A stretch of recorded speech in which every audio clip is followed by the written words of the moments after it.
Gypsy George has graced my blog a couple of times in the past. He returns with a new album, Politics, Ex-Girlfriends, and the Ayn Rand Shuffle. Now having been released on Spotify, YouTube, Apple Music, Bandcamp, Amazon, and Google Play, Gypsy, in a recent email to his subscribers, said, quote, "It's there for the taking, and it's yours," end quote. Don't be fooled, though, by the straightforward and rather frivolous nature of what Gypsy says.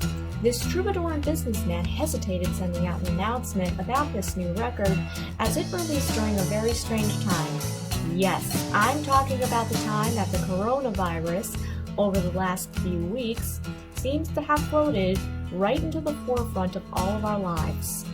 Gypsy told his readers, quote, "Our current reality is chaos. Instead of trying to explain, we should attempt to learn, heal, self-reflect, realize the difference between trivial and important, love and hate, life and death.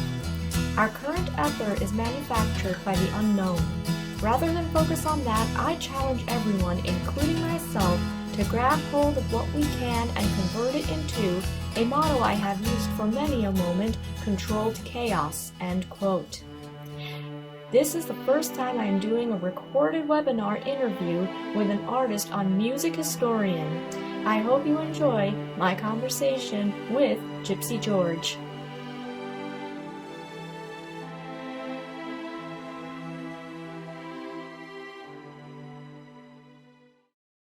Thanks for joining me, Music Historian. How are you doing? How's everything in South Park Slope? I look out my window a lot, and occasionally I might wave at somebody, but for the most part, it's like where everyone else is, just kind of dealing with what we have to deal with, and taking it day by day and trying to stay positive, and hopefully tomorrow the sun comes out and we'll be all right. I wanted to know, what was your experience recording this album, especially since you took many songs from a previous album, 30 Songs in 30 Days, and your experience recording that record, one song in a day, and I think you had designated only a month for that record, and you quickly released it. It taught you to make creative decisions on the fly. And I wanted to know, I guess my question is twofold. One, why take songs from that record and put it on this one? And two, how did the experience differ? I didn't think that what I had could justify an album. So to say that 30 Songs in 30 Days was an album, it's kind of a stretch in my opinion, like that initial project, because it was such a thing about, recording, mixing, releasing that day, and then the song's done. So fast forward to now, I was kind of going back to the old sessions, and it was like, I had a different perspective, obviously, now, hindsight's 2020, whatever they say. So like I was sitting there, I was like, you know what? It's weird, but there's kind of a theme going on here. Maybe I should release this as an album. And then as I started doing that, I started to like really dig in deep into the sessions themselves, because I never did a proper mix or master or anything. So there was a lot of nuances to the performances that were missing from the initial 30 Songs in 30 Days. So I was kind of like, because at first I was just going to mix it just for my own thing. But then as I was kind of putting stuff together, I was realizing, you know what, this could be an album. And then I started to listen, started to look at the lyrics, started to look at the themes, and I'm like, it's kind of, in some ways it's more relevant today than it was when I initially did it a few years ago. The way I've been describing it is like where 30 Songs in 30 Days was the painting, Politics, Ex-Girlfriends, and Ayn Rand Shuffle is like the movie. So it's kind of like, that makes sense to anyone. But and then in the process, the mixing became sort of the session, the recording session, if that makes sense. It was like this really out of the box sort of where the mixing board became the instrument. The album together, and I kind of like retrained myself into thinking, okay, this is the performance now, is the mixing of this album to make it something new and fresh. So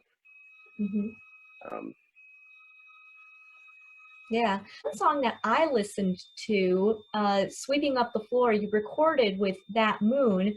Compositionally, the song has many layers, but it's curious in that it begins with a verse in a cappella, and the lyrics go, "So many victims, so little time. I can tell by your picture that you love to lie. Don't look back as you slam the door. I really don't care. I'm just sweeping up the floor." And personally, I felt that the message here is that messes, whether they're created in the sense of urgency or abandonment or covered up by fabricated lies, still remain where they were created, and someone is going to clean it up one way or another. What message were you, one message were you trying to convey with the song, and how does that relate to what's currently happening within our society with this pandemic?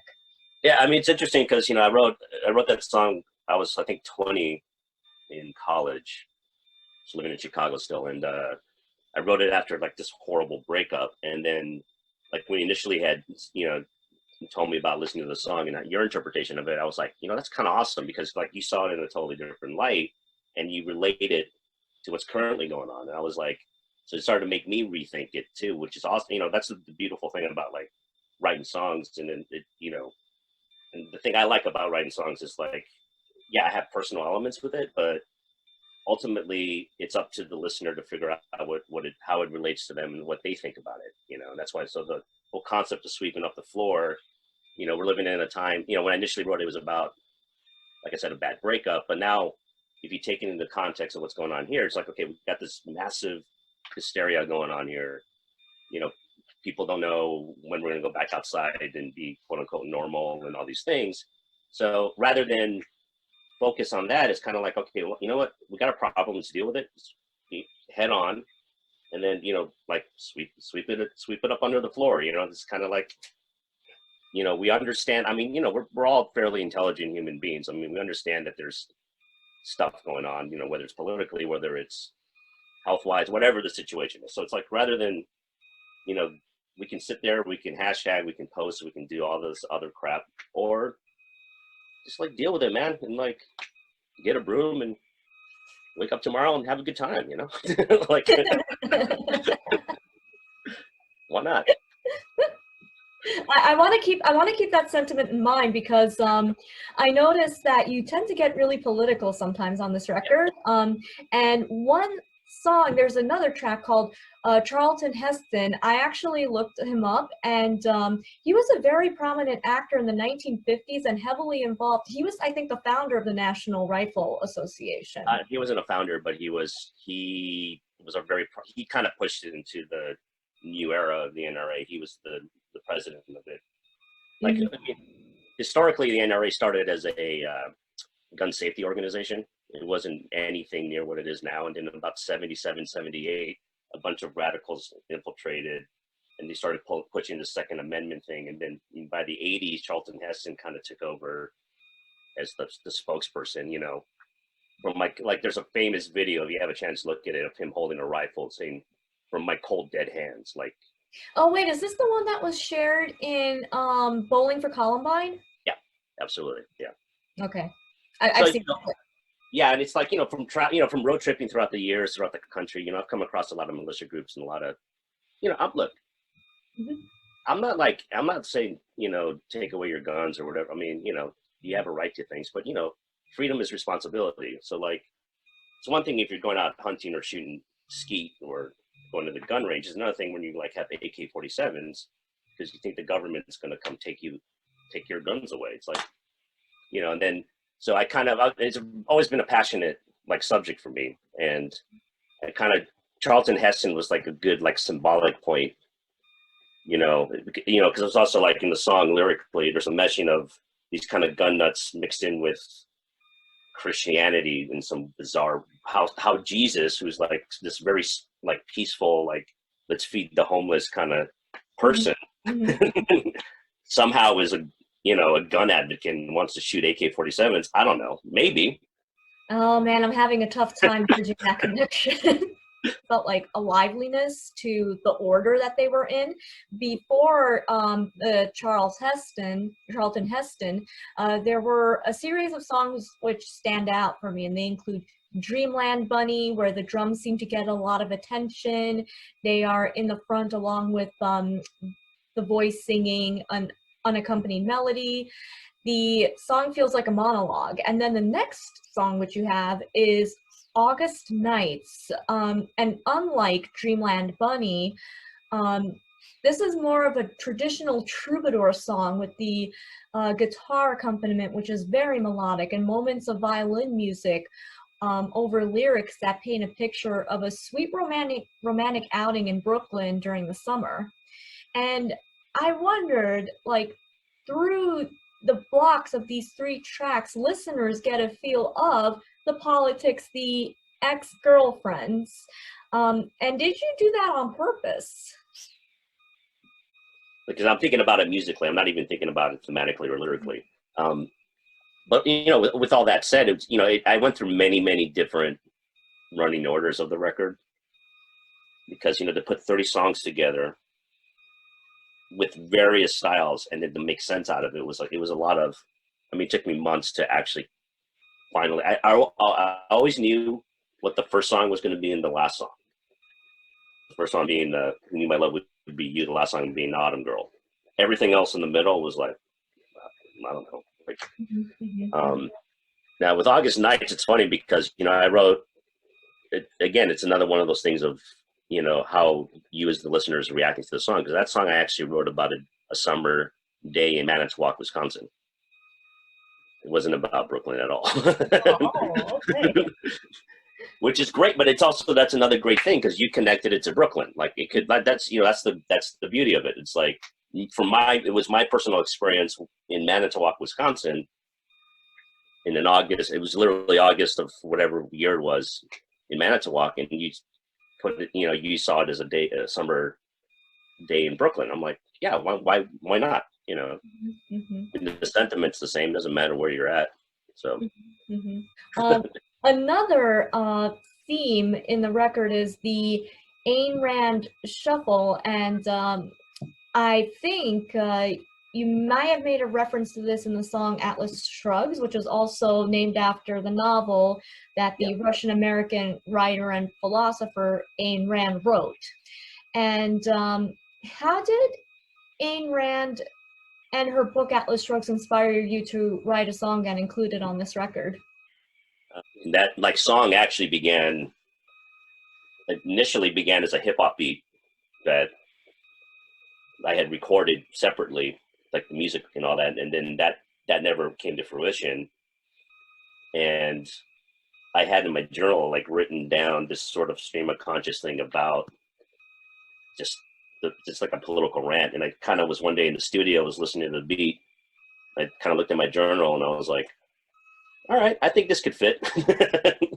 And then I kind of ad-libbed the Atlas Shrugged at the end because I realized I was subconsciously kind of in that, getting into that mode of like criticizing Tea Partiers. And, you know, it was also like in a very loose way, like the Reagan night, like the whole like 60s generation love piece that grew up and voted for, like, went conservative and became about money and profit and voted for Reagan, and which Reagan was, he admired Ayn Rand a lot. So like, and it started with that. And then, so like, you know, I'm kind of looking at this sort of the context of like our universe, how it's, you know, most of our lifetimes, we've lived in this sort of conservative America with snippets of hope. Whereas you had a whole generation before us that was like peace, love, and then they kind of are responsible for us being screwed right now. And it's like, so it's a roundabout way of explaining the song, but that's still really great. I mean, I like that you're using song to also express sarcasm and humor too, because I think some of us could really use that right now, and you know, totally. Because I really wanted to talk about the motto that you often use to describe our current period of uncertainty, controlled chaos.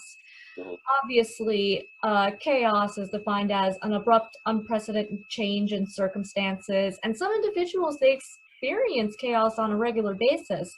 But now, the abrupt change in the world that seems to affect the lives of all types of citizens, regardless of their class or socioeconomic status, is the coronavirus. And to me, the idea of controlled chaos translates to accepting the uncertainty brought about by abrupt change, but also exercising some personal self-control, which to me translates to social isolation.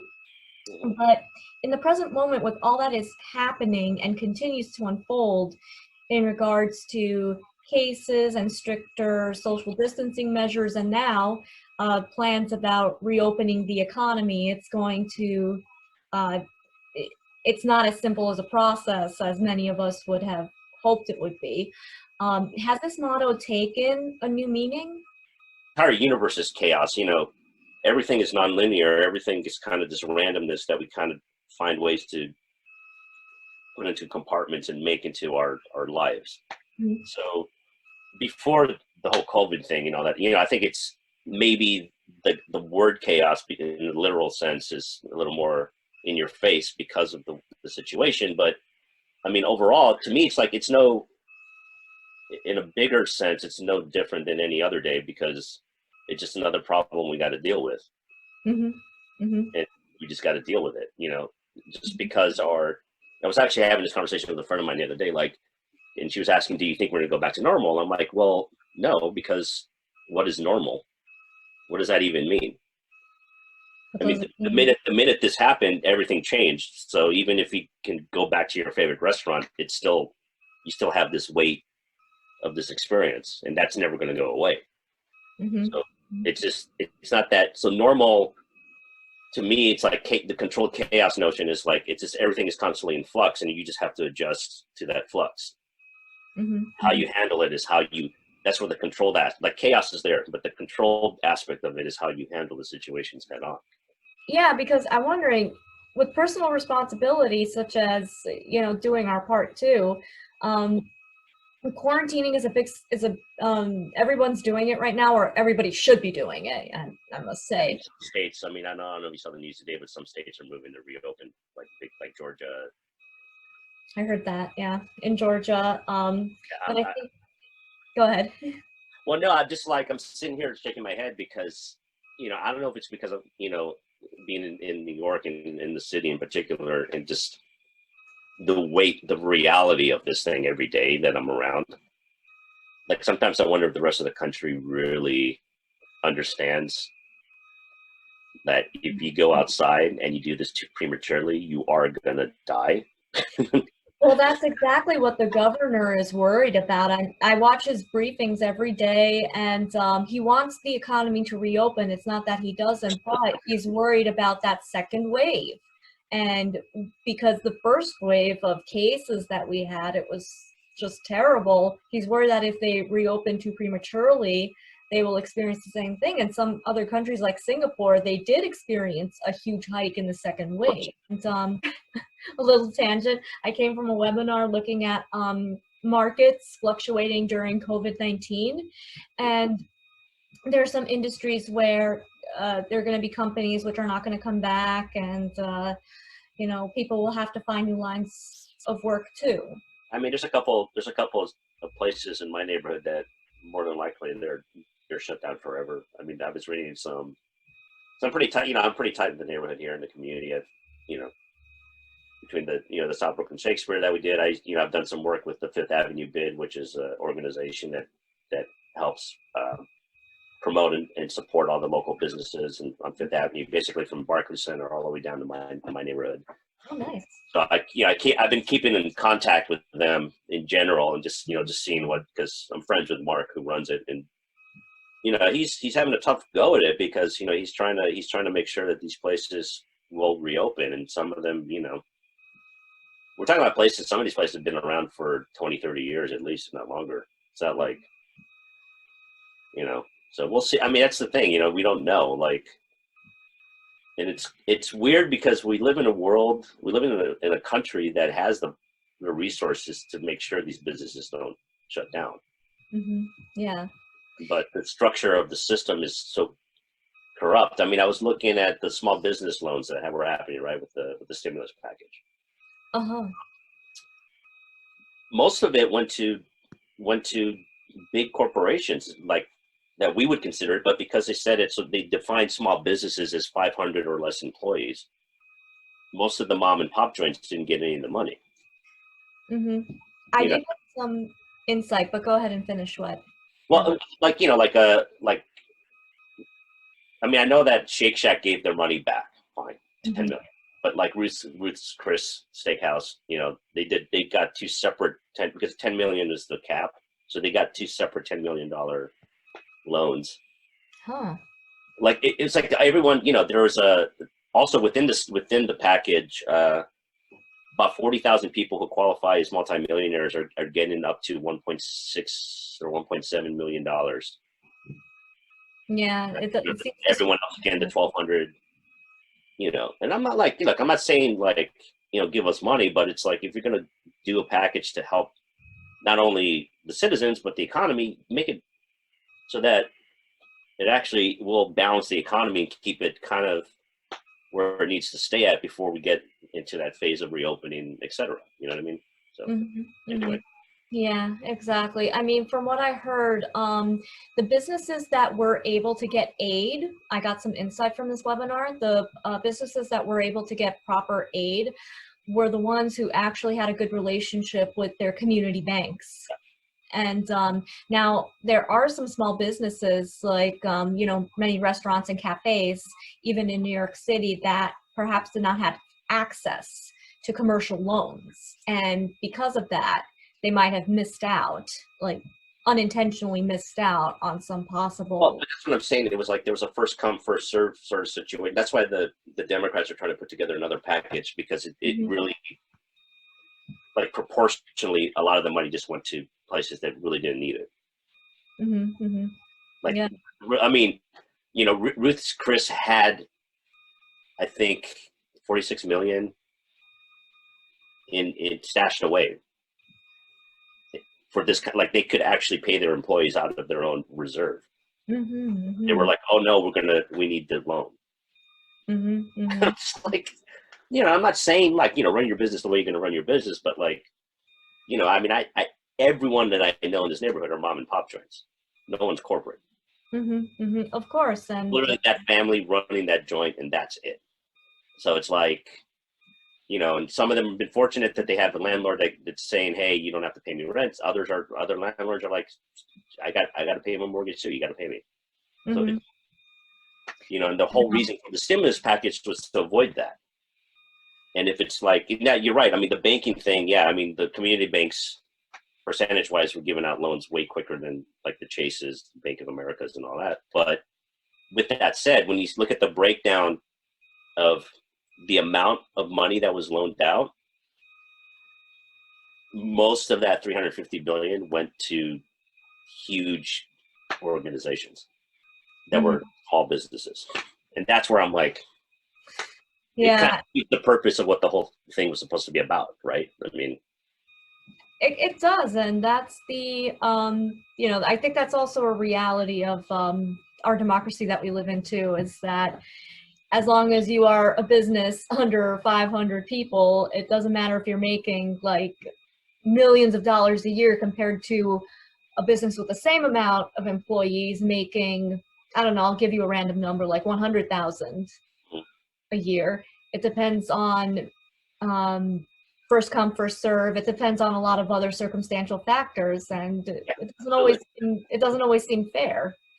Yeah, no, I mean, well, yeah, that's the thing. And look, in order for economy to be healthy and balanced, you need a fair playing field. You really do. I mean, I'm not saying, make your millions. I don't care.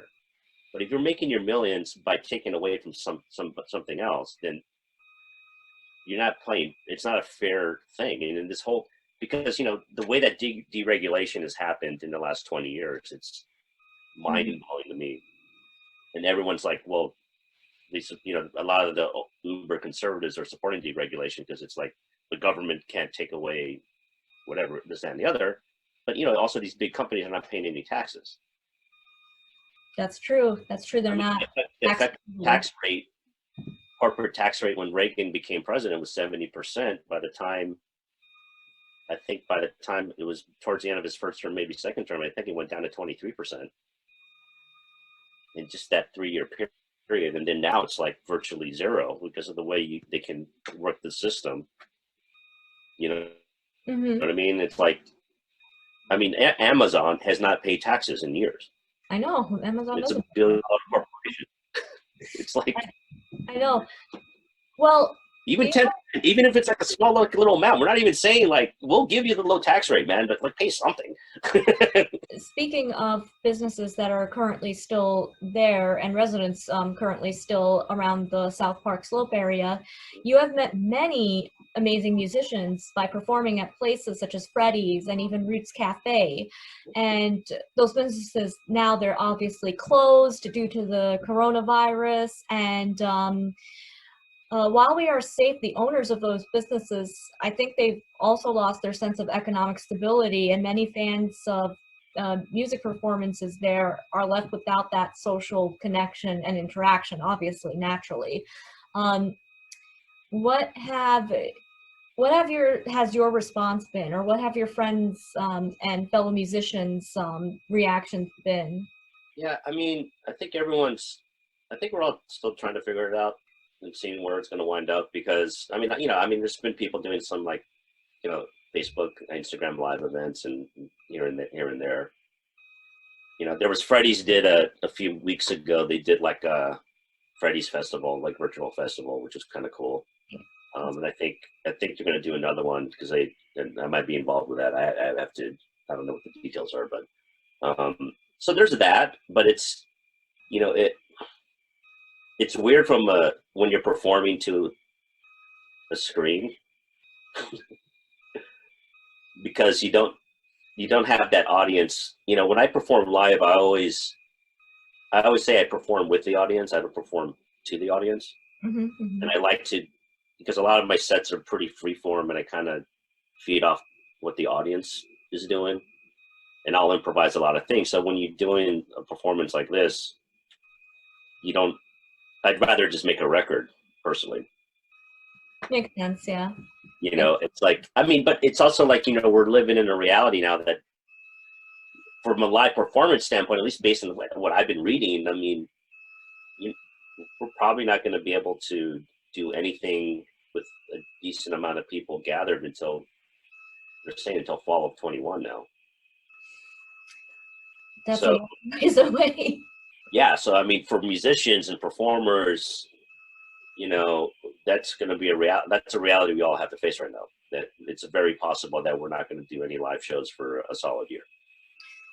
Well, if it does, like a live show as far as like, you know, playing at a venue and all that. So now we have to think of like, what I'm trying to do. I'm trying to figure out like, okay, how do I keep it interesting, and how do I maybe socially be responsible too? Like, instead of just doing a show, like find a way to help people that need help, you know, kind of thing. So I'm kind of, and I've been discussing with some of my friends. I mean, I've been poking around the idea of hosting a South Slope music festival online.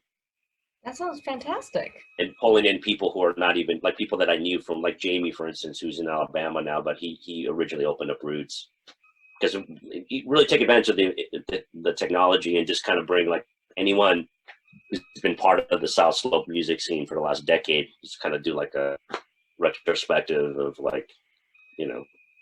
So I'm still, you know, I've had a few musicians already agree. I just got to, on my end, I got to figure out how to do it, because I've never done it. Like the technology, you know what I mean? Having to coordinate all these musicians throughout the country, you know.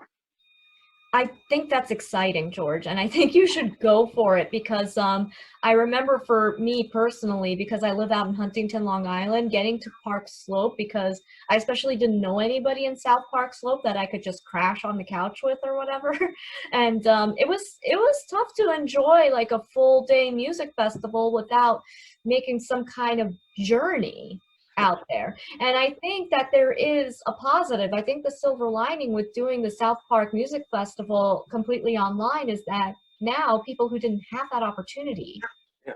you know, they can now have it. And I think it's a beautiful experience, especially when I've been to like improv comedy events. I've actually been to a Facebook Live concert, and it feels like I understand the qualm about you're performing to a camera. You don't have that audience interaction coming in, but you see it flourish in like the social media comments. So in a way, you're kind of you're absorbing the audience reaction, but later. Sure, you know, it's like, Delayed. I mean, the other thing is too is like it's weird for me because it's just me. When you're using these formats, you're constantly seeing yourself too. I see myself now, and It's like it's weird to be there performing and you in real time seeing how you're looking, and you're like, ugh. And then like if I like, and I'll see like my guitar finger or something, for instance, and be like, oh, I totally went to the wrong chord. The audience probably didn't realize it, but like to me, like because I'm seeing it, and I'm like, ah, man. I know it's like, okay, benefit of having yourself, of looking yourself straight directly in the mirror, like I'm doing that now.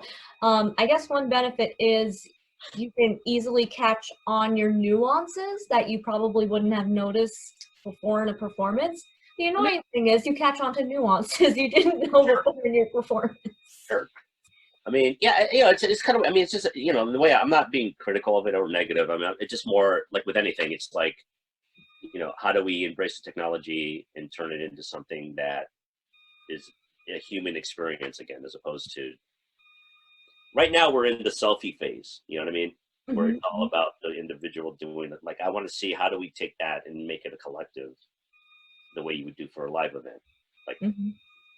just, you know, just like it's just redefining what the definition of what live event means.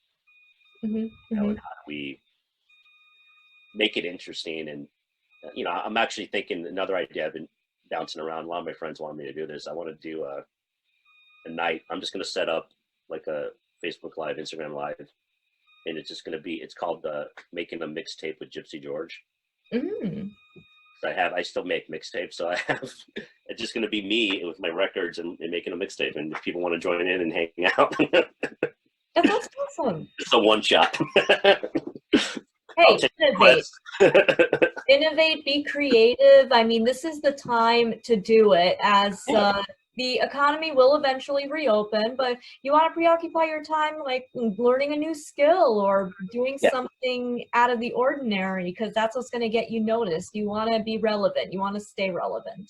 Recording, you've been recording music for more than a decade, and so much has changed in terms of recording, rights, distribution, business ownership, and now performance. What was one of your favorite changes that you saw just working in the music business landscape over the last decade or so? Um, I think probably the expansion of the internet, which is a good and bad thing. Hmm. The wonderful thing is it just makes distribution and releasing exponentially easier.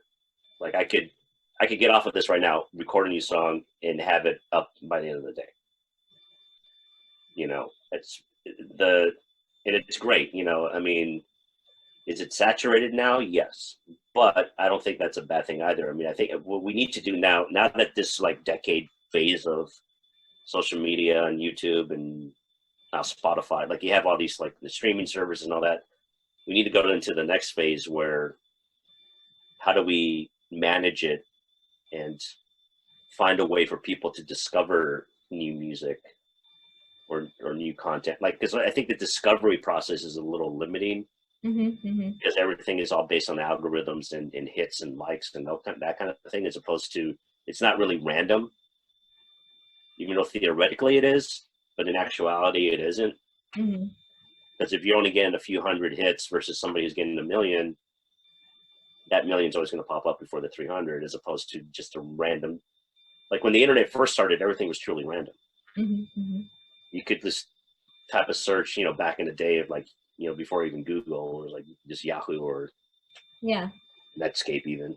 You want to go like really old school, you know, like the MySpace era where it was like, you know, you could discover music that way, and then there was like a more dedicated thing. But then now it's become such a thing about the immediacy, Yeah. not the patience of like trying to discover. It's more like people are just gotten lazy. It's like, oh, something, you know, if a friend posts something on Twitter or Facebook or Instagram, although Instagram is a little wonky because you can't, it's a little more difficult to link on Instagram because you have to do it through your bio.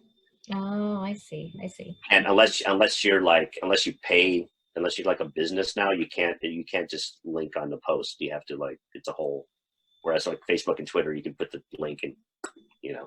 Yeah. But yeah, it's, you know, it's just kind of like, it's one of those like, you know, the ideal is, I think the online community is a great way to discover music. I mean, that's how I've been able to, you know, connect with people in Europe and people I normally wouldn't have just because I'm here. Yeah. Like Exactly. a year ago, there was a radio station in Scotland that like just liked my stuff, and through the internet, we just, you know, we became friends. So I became friends with the DJ, and I started recording like station IDs for him, and you know, like stuff like that. That's where like the internet is like a positive. Like normally you wouldn't have that situation. So It's true. but you know, with the where we're at now too, like where it's going to wind up is interesting too, because we don't know yet.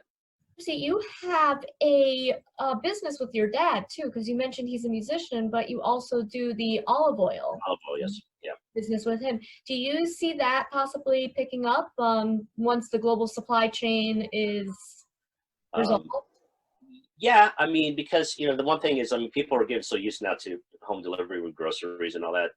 So I'm definitely, I mean, it's an interesting situation because I haven't been able to receive the new harvest of the olive oil yet because it's still stuck in Greece. It's something I got to jump on this week and figure out because I have no timeline of when it was supposed to be here months ago, but Yeah, it's the issue with the supply chain. yeah. So, but I don't know. Excuse me. I think they're starting to reopen. There's like limited shipping. I don't know, but I also have to figure out here in New York. It's an international thing, so I have to deal with the bondsmen here. And anyway, Gotcha. but with that, I'm shifting gears to focus pretty much on online. Like, and then also we're talking to some other people about like being part of their gift baskets and kind of doing that sort of thing. I mean, a lot of the conversations I was having with restaurant owners and places like that, I don't know, because there was a few high-end chefs I was talking to before all this that wanted to start using oil back of house as their finishing oil and feature it on their menu. But now I don't know, I don't even know if these restaurants are going to reopen, let Yeah. alone use our olive oil. So I got to really see if I can push that online business, which we've had as part of the company for years now, but I'm really just going to put more of my energy into that. That seems to be the future of grocery shopping, at least in the immediate future. I don't know, long term, who knows? But Yeah. Well, thank you again so much. And the album, Politics, Ex-Girlfriends, and Ayn Rand Shuffle is out right now on your closest or most preferred digital outlet for music. And and yeah, we look forward to seeing the performance.